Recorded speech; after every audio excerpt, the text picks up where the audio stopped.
धन यदि गया, गया नहीं कुछ भी।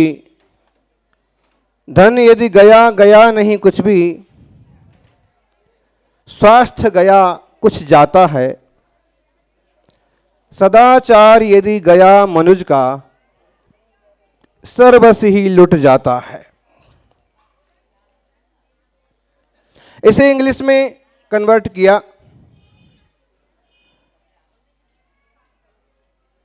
Wealth is last, nothing is last. Health is last, something is last, but character is last, everything is last. धन यदि गया तो बोले कोई खास बात नहीं है, फिर कमा लेंगे। और स्वास्थ्य गया तो बात है, क्योंकि शरीर यदि बिगड़ गया तो सब कुछ बिगड़ गया। आज का इंसान बड़ी भूल में है और रुपया कमाने के लिए शरीर को खराब करता है, पैसा कमाने के लिए स्वास्थ्य को बिगाड़ता है, और जब शरीर बिगड़ जाता है तो शरीर को सुधारने के लिए पैसा खर्च कर देता है। न उसके हाथ में रुपया बचता है, न उसके हाथ में शरीर बचता है। इसलिए धन कमाने के साथ साथ भी तन का ध्यान जरूर रखना चाहिए। धन यदि गया, गया नहीं कुछ भी, वापिस आ जाएगा, फिर कमाएंगे, फिर मेहनत करेंगे। और आपके गांव में भी एक दो लोग होंगे ऐसे कि जो जीरो से हीरो बन गए, शून्य से शिखर तक पहुंच गए। सब जगह होते हैं। तन यदि गया तो कुछ जाता है। स्वास्थ्य यदि बिगड़ गया तो काफी नुकसान हो गया आपका, क्योंकि शरीर को सुधारना फिर बड़ा मुश्किल हो जाता है। कभी एक छोटी सी बीमारी, कभी एक छोटी सी समस्या पूरे जीवन को खत्म कर देती है, हैं? सर्दी खांसी भी इतनी खतरनाक हो सकती है कि कोरोना हो जाए। और अब तो ओमिक्रॉन हो गया, डेल्टा आ गया, कौन कौन आ रहा है देखते जाइए आप लोग। ये सब गलत खान पान की देन है, गलत आचार विचार की देन है, गलत व्यवहार की देन है, और भ्रष्ट चारित्र की देन है कि ढेरों बीमारियां चली आ रही हैं। फिर भी एक अच्छे इंसान को चाहिए कि अपने स्वास्थ्य को, अपने शरीर को संभाले।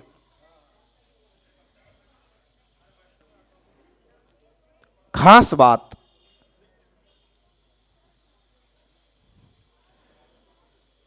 धन यदि गया, गया नहीं कुछ भी। स्वास्थ्य गया कुछ जाता है। सदाचार यदि गया मनुज का, सर्वस्व ही लुट जाता है। सब कुछ लुट जाता है सदाचार चला जाने से।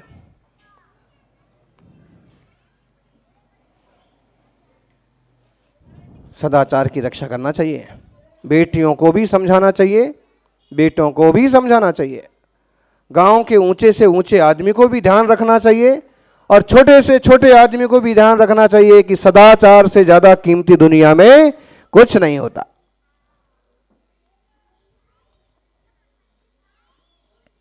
भव्य आत्माओं, श्री राम के जीवन का एक प्रसंग है। राम सीता लक्ष्मण वनवास के दौरान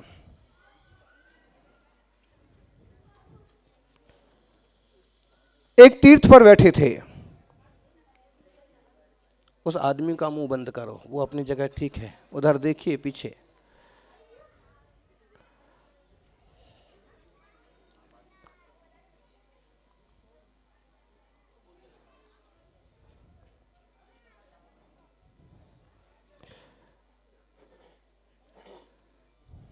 वशिष्ठ के यज्ञ में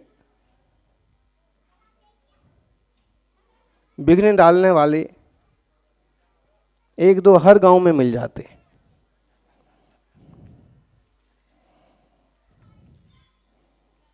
यज्ञ की रक्षा करने वाले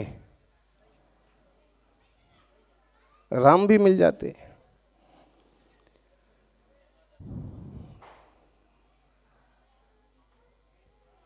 वनवास के दौरान तीर्थ स्थल पर विराजे हैं।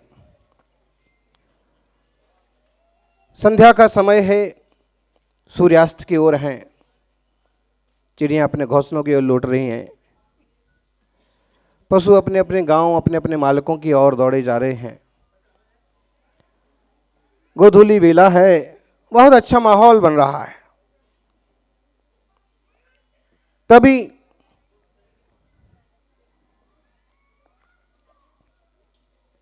श्री राम के मन में कुछ सूझा और उन्होंने कहा, सीते तुम्हारे चरण बड़े सुंदर हैं। जमाना देखिए, वो जमाना और वो संस्कृति, तुम्हारे चरण तुम्हारे पैर बहुत अच्छे हैं। आज बोलेंगे तो आंखें ऐसी हैं, नाक वैसी है, और आंखें कैसी हैं? भैंस की जैसी? कैसे बोले? हाँ, हिरनी की जैसी। लेकिन भैंस और हिरनी है तो दोनों जानवर। आदमी की अक्ल बस इतनी है कि उसे जानवर कहो तो बुरा मान जाता है और शेर कहो तो खुश हो जाता है। तो आजकल क्या उपमाएं दी जाएंगी? आंखें ऐसी हैं, नाक तोते जैसी है, आवाज बिल्कुल कोयल जैसी है, और वगैरह वगैरह। वो भी जब तक राग होगा, विकार और आसक्ति होगी, तब तक कोई कारण बन गया विद्वेष का तो सारी चीजें खत्म। लेकिन हमारी संस्कृति देखिए, श्री राम ने कहा तुम्हारे चरण बड़े अच्छे हैं। कभी कभी अपने पास रहने वालों की प्रशंसा भी करना चाहिए, सम्मान भी करना चाहिए। बहुत अच्छा हुआ कि महाराज जी का पता ही नहीं था और वो पधार गए, फिर भी तूने चौके की बढ़िया तैयारी कर ली। आज देर के कारण से आज अपने यहाँ आचार्य महाराज का, मुनि महाराज का पड़गान हो गया। कोई भी विषय हो सकता है। मैं तो आचार्य महाराज के संघ के साथ में था। बढ़िया किया तूने, पाद प्रक्षालन की तैयारी कर ली, अपना घर रह ही जाता नहीं तो। प्रशंसा तो उनसे भी रहा नहीं गया और उन्होंने कहा, प्रभु हमारे तो क्या चरण है, आपके चरण सुंदर है, आपके चरण बहुत सुंदर है। जब आप किसी की प्रशंसा करोगे तो आपकी भी कोई प्रशंसा करेगा। लेकिन आदमी की आदत बड़ी विचित्र है, वो प्रशंसा चाहता तो है लेकिन करना नहीं चाहता। सम्मान चाहता है लेकिन दूसरे का करना नहीं चाहता। ये उसकी आप कहेंगे बेवकूफ़ी कहेंगे, मान कह सकते, अभिमान कह सकते। तुरंत उन्होंने कहा कि नहीं, मेरी क्या, आपके बहुत ज़्यादा सुंदर हैं आपके चरण। और इस तरह का एक दूसरे के प्रति सम्मान का भाव प्रदर्शित करते हुए शब्द प्रहार चालू हो गया कि तुम अच्छे हो, तुम अच्छे हो। तभी लक्ष्मण जी आ गए। तो राम ने कहा कि लो लक्ष्मण आ गए, लक्ष्मण से फैसला करवा लेते हैं। सीता ने कहा कि बहुत बढ़िया, लक्ष्मण से फैसला करवा लेते हैं, किसके पांव ज़्यादा सुंदर हैं। लक्ष्मण को कहा कि देखो भैया लक्ष्मण, ऐसी ऐसी बात है और तुम्हें फैसला करना है कि चरण किसके सुंदर है। लक्ष्मण ने कहा कि भैया भाभी के झगड़े में मेरे को मत डालो, आपका काम आप निपटो। तो उन्होंने कहा कि नहीं नहीं, जब तुम हो तो फैसला कर ही दो, कोई और कहां से लाए फैसला करने के लिए किसके पांव ज्यादा सुंदर है। मतलब है कि प्रशंसा कर रहे हैं एक दूसरे के आपस में। और अगर परिवार में तीसरा सदस्य है तो उसको भी सम्मान देना कि भाई अब तू ही बता। लक्ष्मण कहते हैं कि ठीक है, भैया भाभी ने फैसला कर ही लिया है कि फैसला मुझे करना पड़ेगा, तो आपकी आज्ञा कैसे टाल सकता हूं। तो उन्होंने कहा कि भाभी माँ के चरण ज्यादा सुंदर है। सीता देखती रह गई, राम भी सोचने लगे। तभी लक्ष्मण ने कहा, ये चरण इसलिए सुंदर हैं क्योंकि ये चरण श्री राम के चरणों का अनुकरण करते हैं।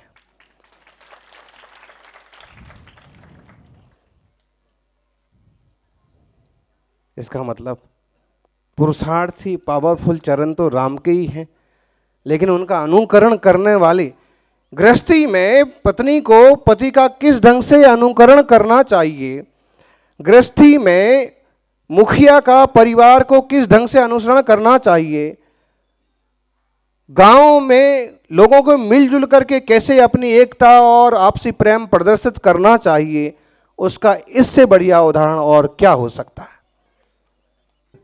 दिगंबर जैन मुनि, जिनको तो आपने देख रखा है, तपस्वी सम्राट, जो बुजुर्ग जन हैं उनको याद होगा, क्योंकि आज वो हमारे बीच नहीं हैं। 10 साल 11वां साल पूरा हो गया उनका। और दक्षिण भारत के उदगांव, कुंजवन, कोल्हापुर, अंकली के सांगली के मध्य एक सुंदर सा तीर्थ है, वहाँ उन्होंने कठिन तपस्या के साथ अपने देह का विसर्जन किया और आज वहाँ उनकी बड़ी सुंदर मूर्ति है और लोग शिरडी के साईं बाबा से बढ़कर के उनकी पूजा करते हैं और उनके काम बनते चले जाते हैं, जीवन ऊंचा होता चला जाता। सज्जनों, आचरण बहुत महत्वपूर्ण है। युवाओं, मोबाइल में आप क्या देख रहे हैं, टीवी में आप क्या देख रहे हैं, कौन सी पिक्चर्स देख रहे हैं, वो सारे आपके दिमाग में घुसते हैं, आपके विचार में आते हैं और कई बार जो विचार में आते हैं वो धीरे धीरे आचरण में भी आ जाते हैं। इसलिए ऐसी चीज़ों से बचना पहले ही कि जो हमारे विचार बने या हमारा आचरण बने। बहुत सारी अच्छी चीज़ें भी हैं, उन पर हमें फोकस करना चाहिए। एक इंसान का चोला मिला है और एक इंसान का यह चोला हमें केवल मौज मस्ती के लिए नहीं मिला है। हमें इस एक जीवन में वो पुरुषार्थ करना चाहिए कि इस जन्म के बाद हमें जानवर ना बनना पड़े, क्योंकि आत्मा तो शाश्वत है। मायाचारी करने वाला, बैर विरोध करने वाला जानवर ही तो बनता है। मरते मरते भी घर गृहस्थी का मोह नहीं छोड़ा, कुत्ता बन के पैदा हो गए और आराम से अब डेयरी पर बैठे हैं। घर वालों का भी कोई रिश्ता है, उन्हें भले पता नहीं है तो भी रिश्ता है। एक रोटी डाल देते हैं, 2 रोटी डाल देते हैं, ठंड में एक फटा सा कपड़ा डाल देते हैं, बोरा फट्टी डाल देते हैं, पता नहीं है, फिर भी संस्कार काम कर रहा है। ये जीवन हमें है आत्मा से परमात्मा होने के लिए। इस इंसान की पर्याय में हम ऐसा कुछ करें कि हम देवत्व की ओर बढ़ें, ना कि पशुत्व की ओर। एक अच्छे इंसान, एक अच्छे नागरिक, जिम्मेदार व्यक्ति, परस्पर सहयोग करने वाले इंसान के रूप में आपकी ख्याति होना चाहिए। महावीर स्वामी कहते हैं, परस्परोपग्रहो जीवानाम, जीवों को, लोगों को एक दूसरे का ध्यान रखना चाहिए, एक दूसरे का उपकार करना चाहिए, एक दूसरे की वृद्धि में सहयोगी बनना चाहिए। कम बुद्धि वाले लोग क्या करते हैं, किसी का बड़ा घर बन गया, ईर्ष्या और करेंगे, ज्वेलसी और करेंगे। किसी से नहीं पटती है तो उसके यहां रेड पड़वा देंगे, चोरी करवा देंगे, बेइज्जती करवा देंगे। इससे क्या मिलेगा? अरे भाई, कोई आगे बढ़ गया है, अच्छी बात है, आगे बढ़ गया है। अब मन से सोच लीजिए क्या मेहनत भी की है उसने, अथवा सोच लीजिए कि चलो गांव में 4 आदमी तो सुखी हो गए, 4 लोगों के तो घर बड़े बन गए, चलो अमुक के घर में, अमुक के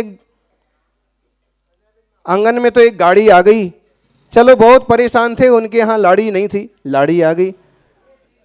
अभी संसार तो ऐसे ही चलता है। कोई साधु तो नहीं है कि बस ध्यान में बैठना, अभी यहाँ से पहुँचेंगे, थोड़े से प्रायश्चित करेंगे, आलोचना करेंगे, प्रतिक्रमण करेंगे, ध्यान में चले जाएंगे, रात भर का मौन हो जाएगा, फिर सुबह भोर में 3 बजे 2 बजे से ध्यान जाप चालू हो जाएंगे और उसके बाद प्रभु का वंदन नवन देखेंगे, स्वाध्याय करेंगे, फिर 24 घंटे में एक बार जो आहारचर्या होना है, भोजन होना है, तो गांव में निकल जाएंगे।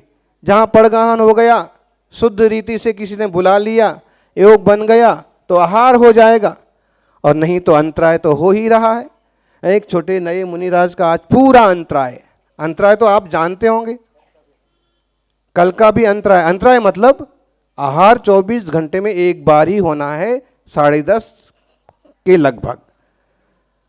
उसमें भी कीड़ा मकोड़ा आ गया हाथ में, बाल आ गया, हाथ में से पूरा भोजन गिर गया, कोई थाली में तो खाना नहीं है, हाथ में ही लेना है, तो अंतराय हो जाता है।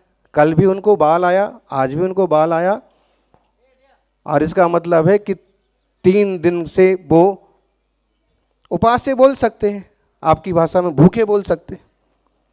भूखे उसे बोलेंगे कि जिसको खाने की होगी जल्दी, लेकिन मुनि को बोलेंगे तो यही बोलेंगे तीसरे दिन का उपवास हो गया उनका। क्यों? क्योंकि वो खाने के लिए दौड़ते नहीं हैं, अभी भी आराम से बैठे हैं, शांति से ध्यान कर रहे हैं, जाप कर रहे हैं, 10 किलोमीटर चलना है तो चल रहे हैं, 5 चलना है तो चल रहे हैं। ऐसे होता है साधु जीवन में। और जिसमें गुरु महाराज तो करते ही थे जानबूझ के 10-10 निर्जल उपवास, और जिंदगी के 10 साल में, आखिरी 10 सालों में केवल छाछ पानी, मट्ठा पानी, वो भी 2 दिन के बाद एक बार। संस्कृति, धर्म, दर्शन बहुत महत्वपूर्ण है, हमें इसे जानना होगा, इसका सम्मान करना होगा। पाश्चात्य संस्कृति का अनुकरण करने की हमें बिल्कुल जरूरत नहीं है, हमारे पास बहुत अच्छे आचार विचार सिद्धांत हैं।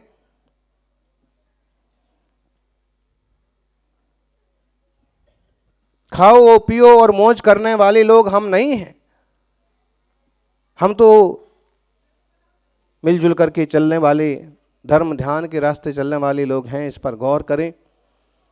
कुंद कुंद कहते हैं चारित्रम खलु धम्मो, चारित्र सबसे बड़ा धर्म है। तो आप धर्म की रक्षा कीजिए, कभी कम पड़ जाए चला जाए तो घबराइए मत, फिर कोशिश करिए आ जाएगा। स्वास्थ्य की रक्षा कीजिए और ठीक ढंग से संभालिए, रात रात जाग करके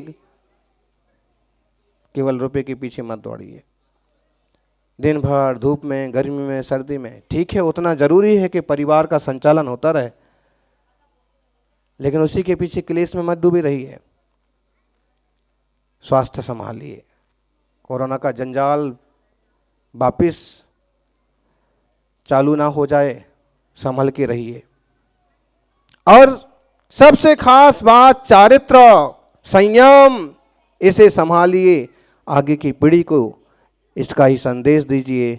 सब आत्मशुद्धि के मार्ग पर बढ़ें। जय बोलिए 24 तीर्थंकर भगवान की।